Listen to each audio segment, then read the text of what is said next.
بسم الله الرحمن الرحیم. نن زمونږ د ارشاد الصرف 32 نمبر درس سے نن درس کې به مونږه باب اول صرف کبیر فعل امر حاضر معلوم مؤکد بانون تاکید خفیفه. اول مونږه صرف امر حاضر معلوم صيغه زده کړې چې د شپږ حاضر صيغو نه جوړیږي. بیا د هغې نه پس امر حاضر معلوم مؤکد بانون تاکید ثقیله شد والا نون هغه ورسره ولګول ټولې صيغو سره. اوس په انشاءالله مونږ باب اول صرف کبیر فعل امر حاضر معلوم مؤکد بانون تاکید خفیفه. دی دا نون خفیفه نون ساکن ته وایي. دی نون ساکن ته نون خفیفه وایي. نو دا نون خفیفه چې دی دام د تاکید دپاره وي او دا نون مشدد چې دی د دام د تاکید دپاره وي. ټیک شوه؟ نو دې صيغو سره به مونږ اوس نون خفیفه لګو. نون ثقیله مونږ استعمال کو د امر صيغو سره. اوس په دا نون خفیفه د امر صيغو سره استعمالو. خو اول مونږ د نون خفیفه د عام مضارع گردان سره استعمالو چې دا به د مضارع په گردان کې دا مونږ څنګه به استعمالو.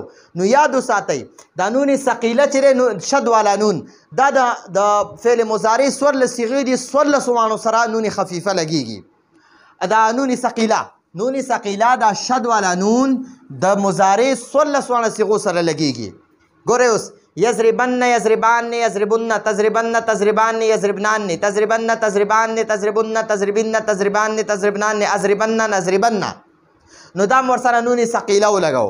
اوس دا نون خفیفه چې دی کنه دا ټول گردان سره نه استعمالیږي. په دې ټول گردان کې ګورئ د تثنیې صيغو سره د تثنیې څلور صيغې دي. د تثنیې څلور صيغې دي. یو ګورئ دا اوله 1 نمبر دا تثنیه مؤنث دا تثنیه مذکر غائب ده. تثنیه مذکر غائب سره نون خفیفه نه لګي.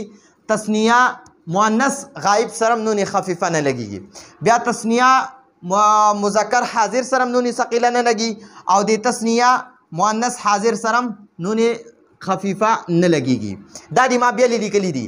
تثنیه مذکر غائب تثنیه مؤنث غائب تثنیه مذکر حاضر تثنیه مؤنث حاضر.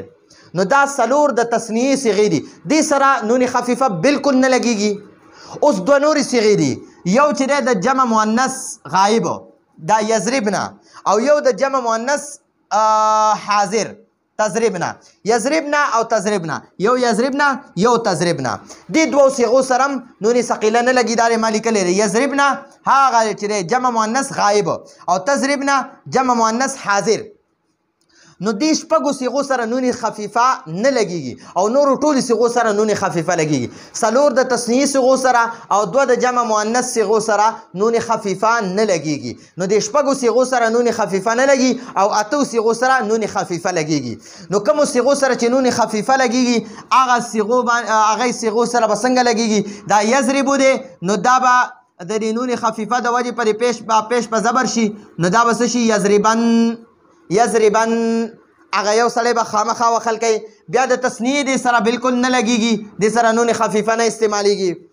بیا چې د جمع مذکر غائب سره نون خفیفه لګو کنه نو دا نون خفیفه د جمع مذکر د خپل نون ختم کی. یضربو نه دی دا به یضربو پاتې شي یضربو. نو بیا چې کله یضربو سره مونږه نون خفیفه لګو نو دا واو به هم ختم کی. نو دلته کې به دا پاتې شي یضربون.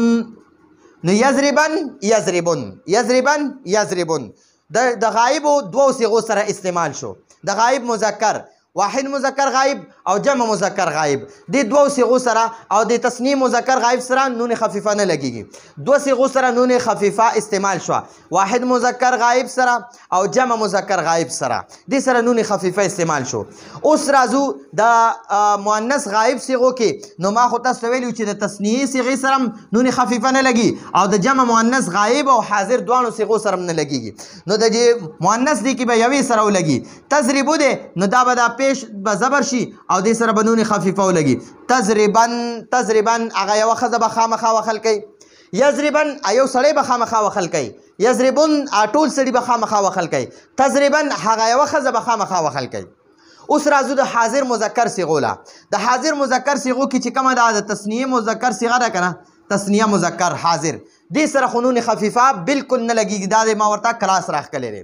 او چې راکم د واحد مذکر حاضر صيغه ده تضربو دی ته وخل کې یا به وکې نو دې سره به نون خفیفه لګو نو دا پیش په زبر شي نو تضربن ته به خامخا وخل کې ته یو سړی به ضرور به ضرور وخل کې دا د دې نون خفیفه د وجې نه پکې تاکید پیدا شو بیا تضربون دی نو تضربون سره چې کله نون خفیفه لګو نو دې نه به دا نون هم ختم کي دا واو به هم ختم کي دا نون خفیفه کې دونه طاقت وي چې دا نون واو ته ختم کي نو بیا صرف یو واحد نون خفیفه پاتې شو دا نون خفیفه به ورسره ولګي نو تضربون نه بس شي تضربون تضربو ته یو سړی به خامخا وخل کې تضربون تاسو ټول سړي به خامخا وخل کوئ د تثنیې سره نه لګېږي اوس راځو د مؤنث هغې سره نو د مؤنث د تثنیې سره هم نه لګي او د جمع سره هم نه لګي نو د غایب کې هم تثنیې او جمع سره د مؤنث هغې کې نه لګي او د حاضر صیغو کې هم د تثنیه او جمع مؤنث سره بالکل نه لګي نو تضربینه د تضربینه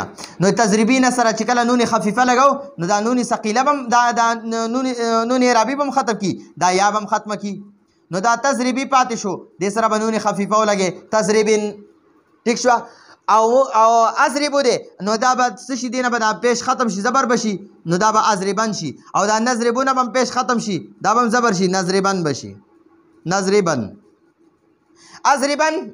اضربن زه به خامخا وخل کوم نضربن مونږ به خامخا وخل کوو نو ګورئ دې کې چې د کوم صیغونه ما کرښې راښکلي دي د دې صیغو سره نون خفیفه نه لګي او بیا د نورو صیغو سره نون خفیفه لګېږي نو د غایب شپږ صیغې دي دریو صیغو سره نون خفیفه ولګېدو واحد مذکر غایب سره ولګېده جمع مذکر غایب سره او واحد مؤنث غایب سره دا دوه د مذکر غایب او یو د مؤنث غایب نو د غایب شپږ صیغو کې دریو صیغو سره دوه د مذکر او یو د مؤنث صیغې سره نون خفیفه ولګېدو دغه شان اوس راځو د حاضر شپږ صیغو له نو د حاضر شپږ صیغو کې یو د مذکر حاضر صیغې سره او د جمع مذکر یو د واحد مذکر صیغې سره نون خفیفه ولګېدو او د جمع مذکر صیغې سره نون خفیفه ولګېدو او بیا د مؤنث درې صیغې دي نو په هغې کې دوو صیغو سره تثنیه او جمع مؤنث سره نون خفیفه نه لګي او واحد صیغې سره ولګېده نو موږ ته پته اوس ولګېده چې د حاضر په دریو صیغو کې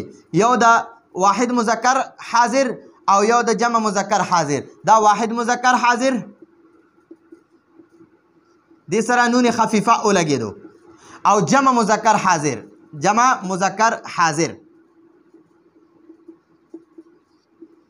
دې سره نون خفیفه ولګېده او د دې تثنیې دې سره ونه لګېده ټیک شوه نو زمونږ د حاضر دا شپږ صیغې دي د دې نه مونږ امر جوړو امر نو اوس په موږ سره د امر شپږ صیغې دي د امر په شپږو صیغو کې به دریو صیغو سره نون خفیفه لګېږي دریو صیغو سره به نه لګېږي نو د حاضر مذکر حاضر د واحد مذکر حاضر دی اضرب دی اضرب نو اضرب سره چې موږ کله نون خفیفه لګو نو دا نون خفیفه ځان نه مخکې حرف چې ساکن وي نو هغه زبر کوي نو اضربن به شي اضربن معنی ده ته یو سړی خامخا وخل وکړه د اضربن معنی دا چې کله ورته نون ثقیله لګې که نون خفیفه لګې د دواړو معنی یو شانتې ده د اضربن معنی دا ته یو سړی خامخا وخل وکړه او د اضربن معنی دا ته یو سړی خامخا وخل وکړه اضربن ته یو سړی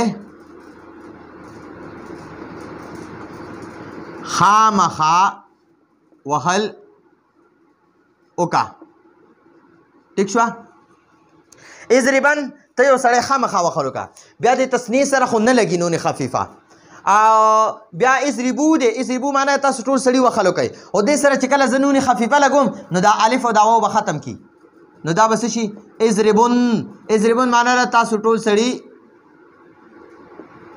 سړي وهل وکئ تاسو ټول سړي خامخا وخل وکئ خامخا وهل وکئ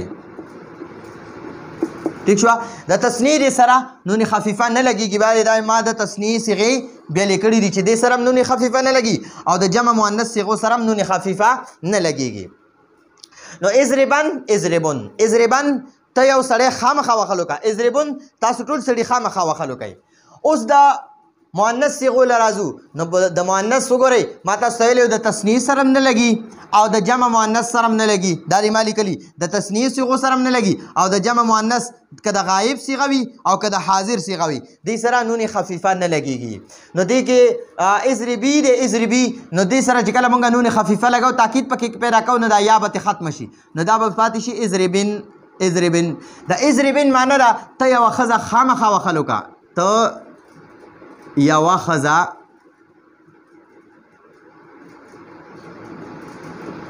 خامخا وهل وکا ته یوه ښځه خامخا وهل وکا نو دې کې د مؤنث درې صیغې دي دې کې د دوو صیغو سره نون خفیفه بالکل نه لګي او د یوې صیغې سره لګي او د مذکر درې د امر صیغې دي نو په هغې کې د تثنیې سره نه لګي واحد سره او د جمع صیغې سره لګیږي نو دا به مونږ اضربن ته یو سړی خامخا وهل وکړه اضربن تاسو دواړه تاسو ټول سړي خامخا وهل وکئ اضربي اضربن ته یوه ښځه خامخا وهل وکړه نو دریو صیغو سره د امر شپږ صیغې دي نو صرف درې صیغو سره نون خفیفه ولګېدو دوه صیغې د مذکر حاضرو کې دي یو واحد مذکر حاضر یو جمع مذکر حاضر د تثنیې سره بالکل نه لګي او د مؤنث درې صیغې دي په دې کې اولې صیغې سره نون خفیفه ولګېدو د دوو صیغو تثنیې سره او جمع مؤنث صیغې سره د سره نون خفیفه ونه لګېدو نو مونږ سره د امر نون خفیفه امر حاضر معلوم نون مؤکد با نون خفیفه اضربن اضربن اضربن